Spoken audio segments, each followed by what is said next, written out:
ఇక్కడ ఒక కీలకమైన సంభాషణ అనేది మీ మధ్యలో జరగాలి. నా గోల్ ఏంటి ఇక్కడ?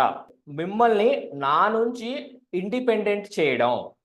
మీరు నా మీద డిపెండ్ అవ్వకుండా మీ బిజినెస్ మీరు డెవలప్ చేసుకోవడానికి ఎలాగైతే మీరు మారాలో, ఎలాగైతే డెవలప్ అవ్వాలో అక్కడికి నేను మిమ్మల్ని తీసుకెళ్లడమే నా గోల్. ఈ గోల్‌ని అచీవ్ చేయడానికి మీరు ఎంత టైం కేటాయించబోతున్నారు? మీరు ఎప్పుడుకల్లా దాన్ని అచీవ్ చేయాలనుకుంటున్నారు అని జెప్పేసి మీరు మీ గోల్‌ని చెప్పి, ఆ గోల్‌ని వారు ఎప్పటికల్లా అచీవ్ అయితే వాళ్ళకి బాగుంటుంది అనేది వాళ్ళని అడగాలి మీరు. కాన్వర్జేషన్ అనేది ఇద్దరు వ్యక్తుల మధ్య జరిగేదండి. ఒక వ్యక్తి మాట్లాడుతుంటే ఇంకో వ్యక్తి వింటున్నాడు అంటే అది కాన్వర్జేషన్ కాదు. అది లెక్చర్ అవుతుంది.